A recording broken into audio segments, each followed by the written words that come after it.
My name's Emma Walsh. I'm 31. And I want to tell you about the night my sister told me, in front of our entire family, "Don't fill your plate. You didn't pay for this." She said it loud, on purpose. Loud enough that forks literally stopped in midair.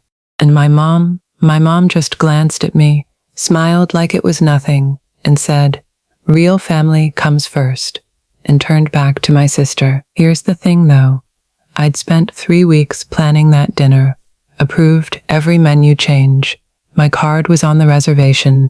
Nobody at that table knew because I actually wanted it to feel like a gift, not a performance.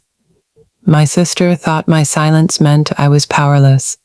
She had this look, so satisfied, like she'd just put me back in my place.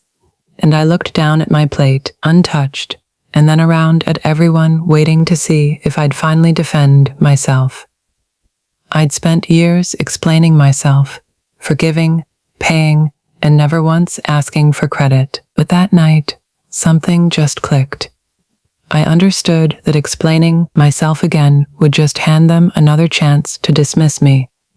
So I didn't explain anything. I nodded, folded my napkin, put on my red coat, and walked out. In the lobby, I asked the manager to pull my payment authorization off the final bill. I was fine losing the deposit. I just wasn't going to finance one more minute of my own humiliation. A few minutes later, he walked the bill back to the table, and through the glass doors, I watched my sister's smile just disappear as he told her, "The woman in Pier, the red dress canceled the reservation payment and asked me to hand this to you." Their faces just drained, and honestly, the bill was only the beginning. Okay, before I get into what happened after I walked out and what they found when they opened that folio, I actually want to know, where are you watching this from? What time is it there? I'm always curious how far these stories travel. All right, let me back up 3 weeks.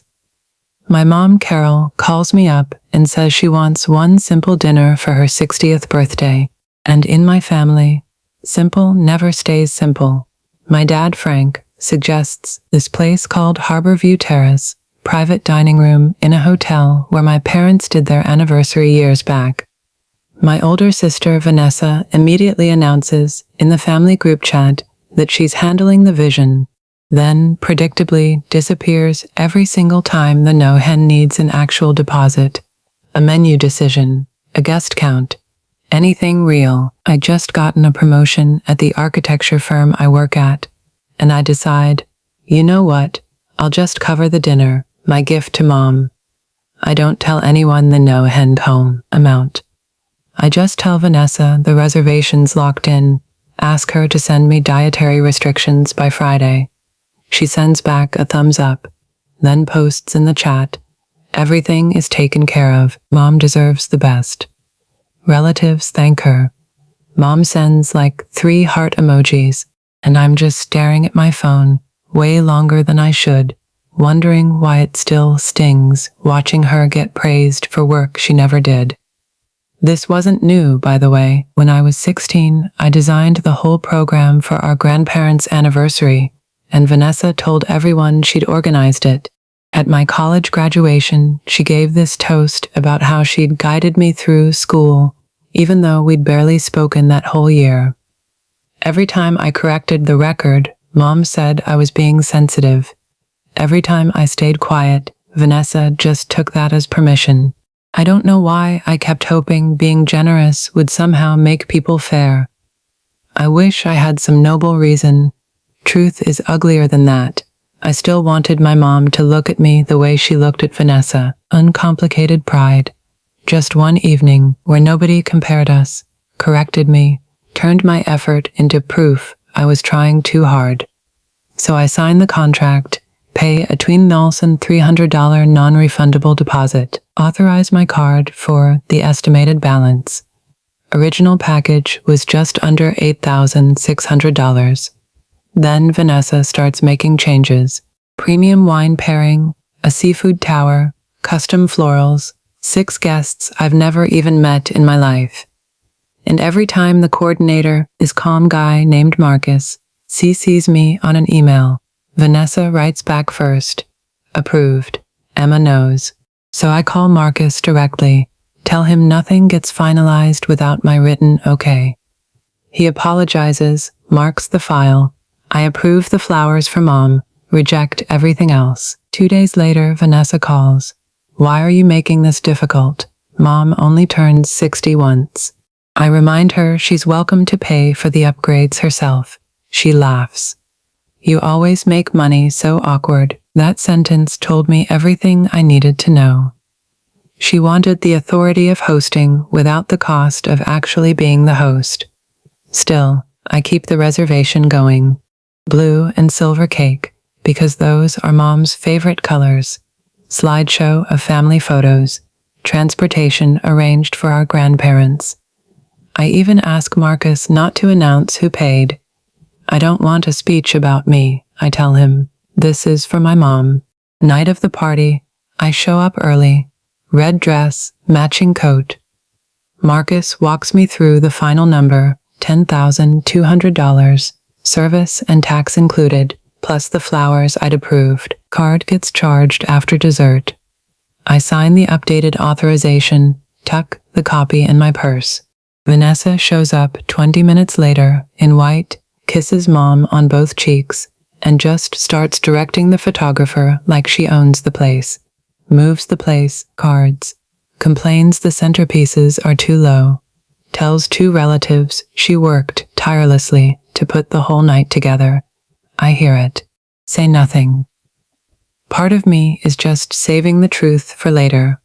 Part of me is still trying to protect Mom's birthday from turning into another battlefield. At dinner, Vanessa takes the seat next to Mom and sticks me down at the end of the table. When I quietly move my place card back to the host seat Marcus had assigned me, she raises an eyebrow. That's for whoever organized this. I look right at her. Are you sure you want to make that the rule? She smiles, thinks I'm bluffing. I sit down anyway.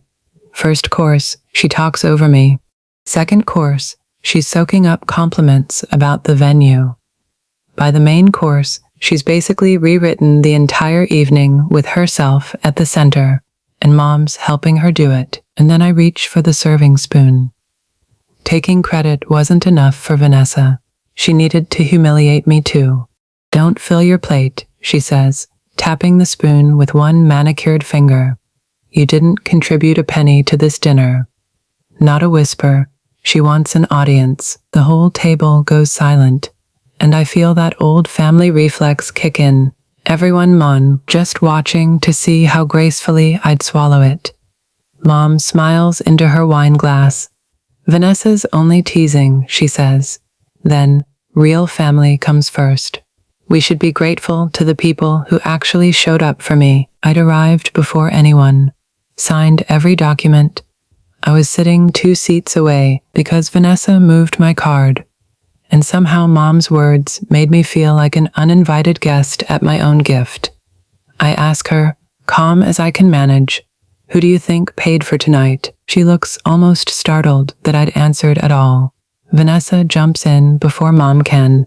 Please, you probably booked the room with Dad's hotel points and expect a parade. A cousin looks down. My aunt fusses with her napkin.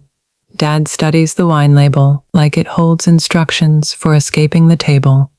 And I could have, right then, pulled the contract out of my purse and set it beside her plate, listed every call, every payment, every single thing she'd claimed as her own.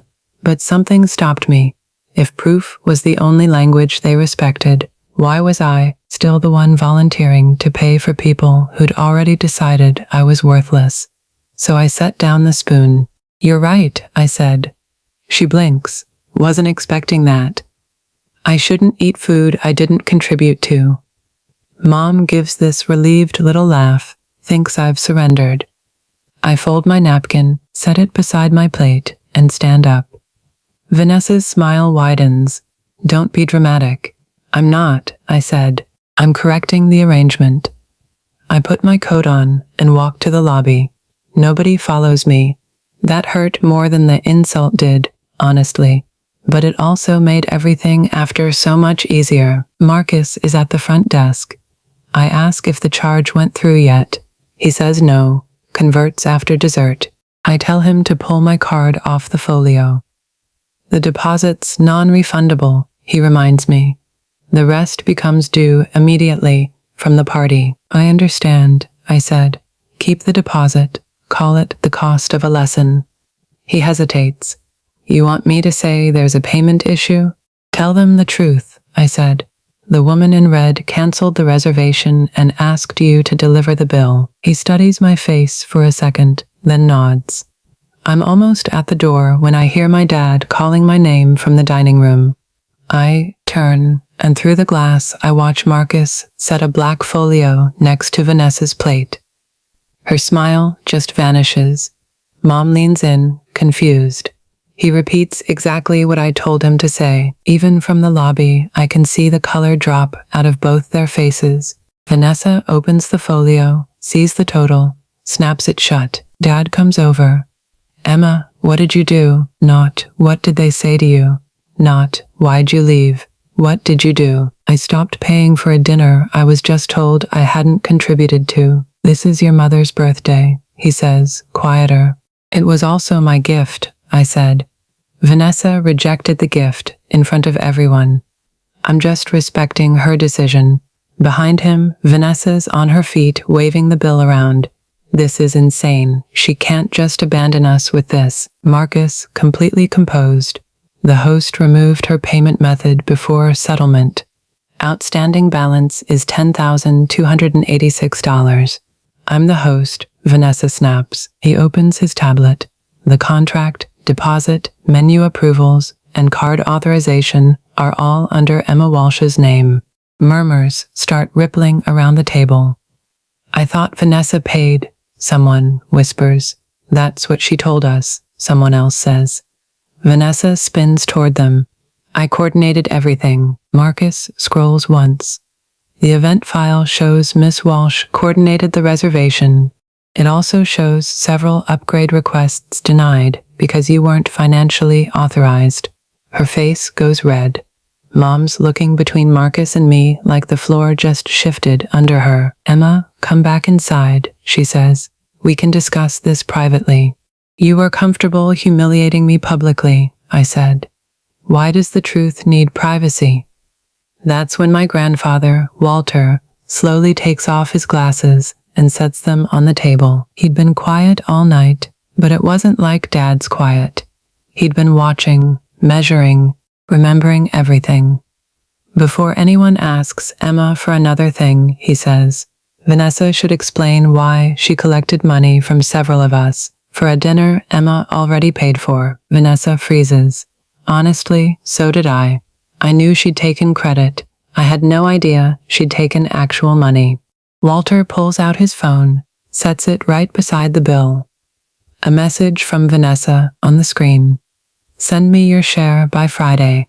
I'm covering the party, but every little bit helps. Below it, a transfer receipt for $550. My aunt checks her own phone. My cousin does the same. Within seconds, 4 different relatives have found payments totaling over $2,300. Nobody's looking at me anymore. Every eye's on Vanessa. She stares at the receipts like they materialized out of nowhere. That money was for extras, she says. Flowers, transportation, tips, things Emma probably forgot. Marcus turns his tablet so the nearest relatives can see the itemized contract. Transportation was paid directly by Miss Walsh. The floral invoices in the venue total. Gratuity too. My aunt asks where her $350 went. My cousin asks about his $250. And Vanessa's answers just start colliding with each other. First, it's still in her account. Then she spent it on a surprise. Then everyone misunderstood her message. Walter lifts one hand and the whole table goes quiet. There's nothing unclear about send me your share, he says. You let this family believe you financed the Phelim's evening. You insulted the person who actually did, And you collected money on top of it. Vanessa turns to me, panic replacing the arrogance. Emma set this up. She knew exactly how this would look. I almost admired how fast she tried to turn my boundary into her conspiracy. I didn't know about the transfers, I said. I do know you told the hotel you were authorized to add charges. Marcus nods. There's one more thing. He pulls up an email, subject line, birthday presentation revision. Turns out Vanessa had contacted the venue that afternoon, requested a new cake plaque. With love from Vanessa and the family, asked the photographer to keep her beside Mom for every formal shot. Told the staff not to mention my name during the toast. Last line of the email. Emma prefers to stay out of the spotlight. Something in me just goes still. She hadn't just accepted credit that wasn't hers. She'd engineered my disappearance. Mom reads the email twice. You told me Emma didn't want to be involved, she says. Vanessa opens her mouth. Nothing comes out. Mom looks at me. Is that why you didn't give the birthday speech? Vanessa told me you wanted her to do it, I said. Told me you thought I made everything too much about myself. Dad, finally, actually comes back to the table, done hiding behind the wine label. Vanessa, pay the bill. Everyone's a little stunned at how direct he sounds. She laughs once, brittle. With what? I never agreed to 10 grand. Neither did the relatives you took money from under false pretenses, Walter says. Yet you kept it. She pulls out a credit card, hands it to Marcus with this little flourish, like she's still in control. Fine, charge it. Then everyone can stop acting like I committed a crime. He runs it, beeps, tries again, comes back, and quietly says, it's declined. She goes gray, offers a second card. Declined too. Nobody laughs. The silence is worse.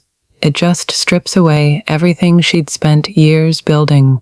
The successful daughter, the generous organizer, the one who always knew better. Mom looks devastated, but for once, she doesn't rush to defend her. You told me you'd paid for the venue, she says. You let me thank you in front of everyone. Vanessa's eyes fill up, but her voice stays sharp. I was going to make it work. Emma always has money. She likes rescuing everyone. That sentence killed whatever sympathy was left in that room. I stepped back through the doors, not to rescue anybody. I just wanted her to actually hear me. I did enjoy helping, I said. What I didn't enjoy was being erased while you spent my money as proof of your generosity. You're really going to leave Mom with this bill, she whispers. I look at Mom. No, this is Vanessa's bill. She claimed the dinner, took the credit, collected the contributions, and told me not to eat. Ownership comes with a price.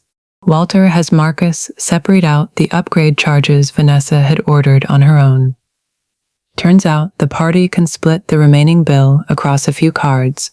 Dad covers part of it, Mom pulls from savings, and a few relatives apply their earlier contributions once Vanessa transfers them back. She stands there making repayment after repayment, while everyone watches her account balance drop in real time.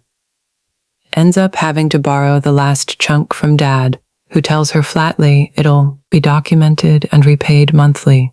Dinner keeps going, technically, because most of the food's already been served. But the celebration's over. Nobody asks Vanessa to give the toast.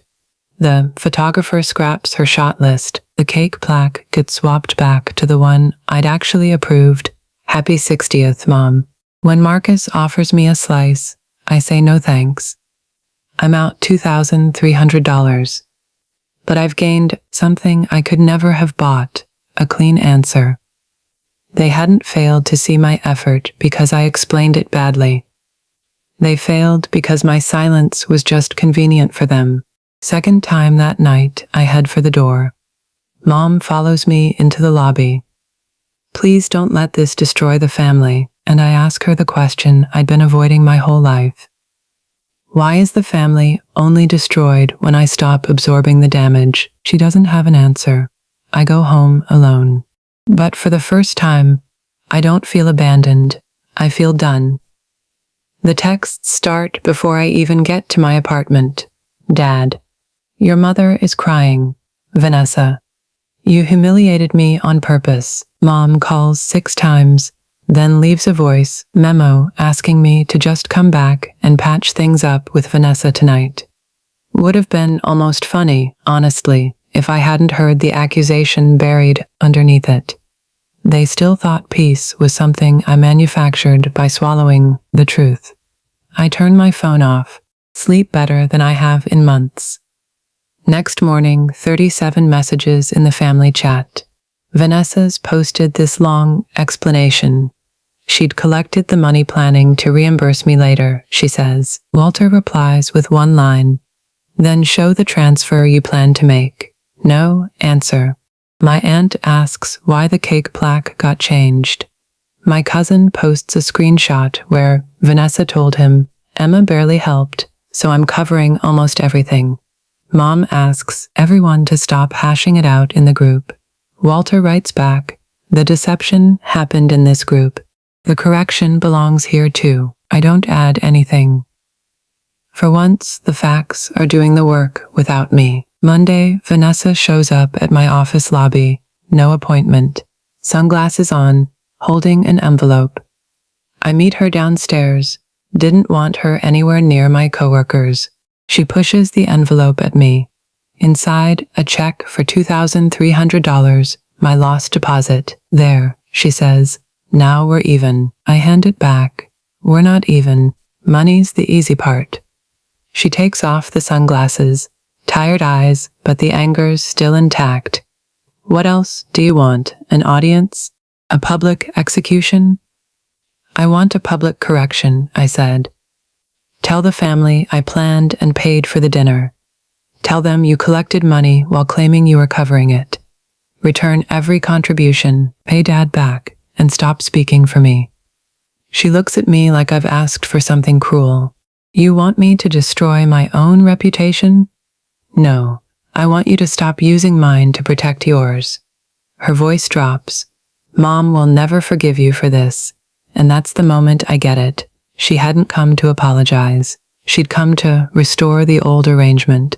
She offers a token. I absorb the blame for the whole conflict, and everyone moves on without actually changing anything. I slide the check back into her hand. Then Mom can make her own choice. She leaves without another word. 2 days later, Mom asks me to come to a family meeting. I agree. One condition. Nobody asks me to apologize for leaving that dinner. When I get there, Walter's already sitting with a folder. Dad's next to Mom, looking about 10 years older. Vanessa's across from me. Mom opens with the usual speech. Sisters, misunderstandings, how one bad night shouldn't erase a lifetime of love. I let her talk until she says, Emma, you could have handled this privately. I tried private for years, I said. Every time Vanessa took credit, insulted me, rewrote the story, you told me to let it go. Privacy didn't solve anything. It protected the problem. Dad looks at the floor. Mom starts to defend herself, but Walter opens his folder, printed copies, venue emails, transfer messages, old group chats. One from my graduation where Vanessa told relatives she'd paid for my celebration. I paid for it myself. Another from some holiday trip where she claimed I'd canceled last minute, except she'd given me the wrong departure date, then used my absence to call me unreliable. Turns out Walter had been quietly asking family members to send him examples. The pattern filled 23 pages. Vanessa's face just changes with every page. This isn't one confusing dinner anymore. It's a history. Dad finally speaks up. I knew some of this, he admits. Not the money, but the way you two were treated differently. I stayed quiet because every confrontation was exhausting. I look at him. Your silence was a decision. It just made her life easier and mine harder. He nods slowly. Mom starts crying, and I don't move to comfort her. That was another role I used to play automatically. So what happens now? Vanessa asks.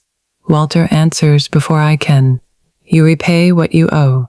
You correct the lies. And until trust is rebuilt, you don't manage family money, reservations, group gifts, events, none of it. Mom looks startled.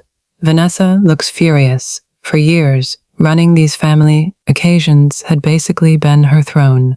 Losing that hurts more than the declined cards ever did. Dad agrees. Mom, after a long pause, agrees too. Vanessa looks at me, waiting for me to soften it. I don't. Revenge, I realized, wasn't the moment her card got declined. It was the moment the family stopped asking me to protect her from the truth. She waits 4 days before posting any kind of correction. First attempts not great. Emotions were high. Communication failed. Certain assumptions were made, that kind of thing.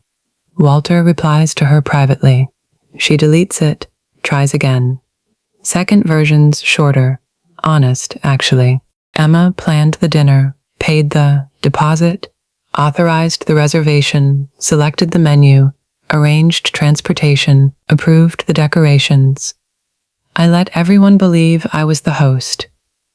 I also collected money without telling her and used her silence to make myself look generous.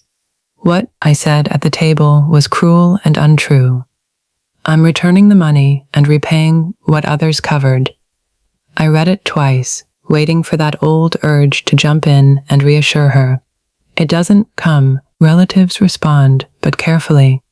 Nobody attacks her. Nobody rushes to erase the consequences either. My aunt wants repayment by Friday. My cousin says he needs space. Dad sets up a written repayment schedule. Mom pulls Vanessa off the family event account entirely, hands the books to an outside bookkeeper, something she probably should have done years ago. Not dramatic, but complete. Vanessa lost the story, the money, and the role that made her feel untouchable. A week later, Mom shows up at my apartment, alone. She's carrying the blue and silver cake topper Marcus had saved from the party, sets it on my counter. I owe you an apology without asking you to make me feel better about it. First actually promising sentence she'd said in a while. She admits she'd favored Vanessa because Vanessa demanded attention, and I always just seemed capable of handling things myself. You made competence look easy, she says. I treated that as permission to give you less. I told her competence isn't the absence of needing anything. I needed her to defend me. I needed her to ask one question before believing Vanessa. I needed her to not smile while I was being humiliated. She cries, quietly. This time I hand her a tissue. But I don't tell her, everything's fine. I love you, I said. That doesn't mean we go back to normal. Normal is what hurt me. We agree to grab coffee once a week and to stop using family gatherings as a shortcut for actually fixing things. Dad calls separately, apologizes for treating avoidance like neutrality. I tell him the same thing I told him at the hotel. Silence chooses a side when only one person's benefiting from it. He starts going to counseling with Mom, which honestly mattered more to me than any speech could have. Vanessa doesn't reach out for almost a month. During that stretch, Marcus emails me a document I'd never seen, a proposed toast she'd sent the event staff.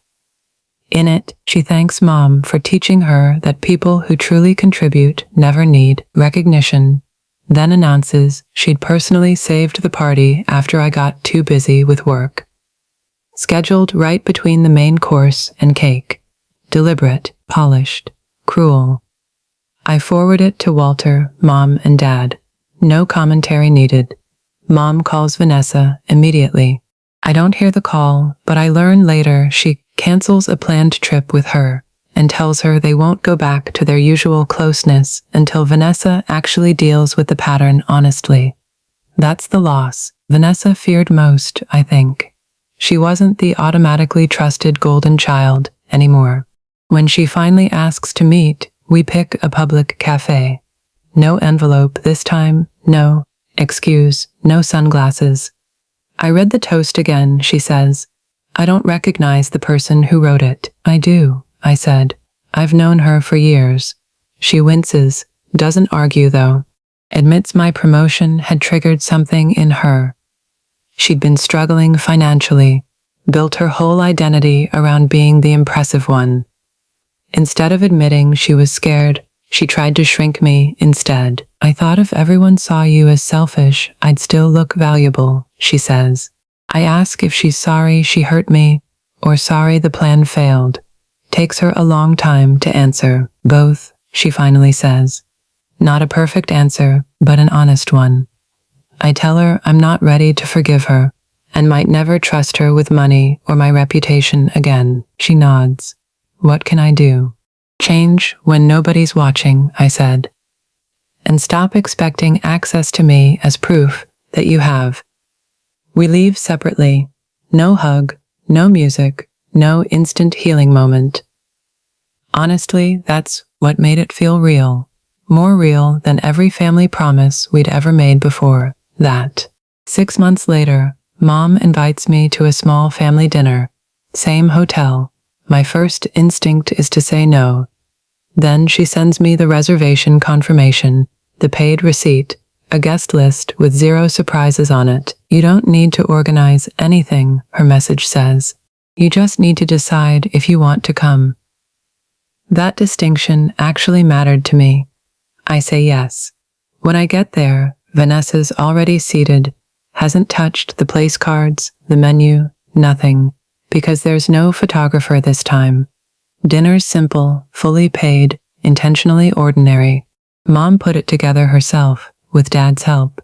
Walter's at the head of the table, this faint, knowing smile on his face, like a man who understands that quiet progress is way less flashy than performance, but worth so much more. Vanessa greets me politely. No dramatic apology attempt. Over those months, she'd repaid every relative, made 3 payments to Dad, stepped away from managing family events entirely, started seeing a therapist. I know all this because Mom mentions it occasionally, not because Vanessa's using it as leverage for forgiveness. That difference actually matters. During the main course, a serving dish lands right between us. For one, suspended. Second, I remember her finger tapping that spoon, telling me not to fill my plate. She remembers too, and she slides the dish toward me. You first. Small gesture. I don't mistake it for some big transformation. But I accept it. Fill my plate. No apology needed this time. Later, Mom stands to make a toast. Thanks, Dad, for helping with dinner. Thanks, Walter, for insisting on honesty. Thanks, Vanessa, for taking responsibility. Then, she looks at me. I used to praise Emma for being strong, she says, when what I actually meant was that I expected her to survive without any support. I was wrong.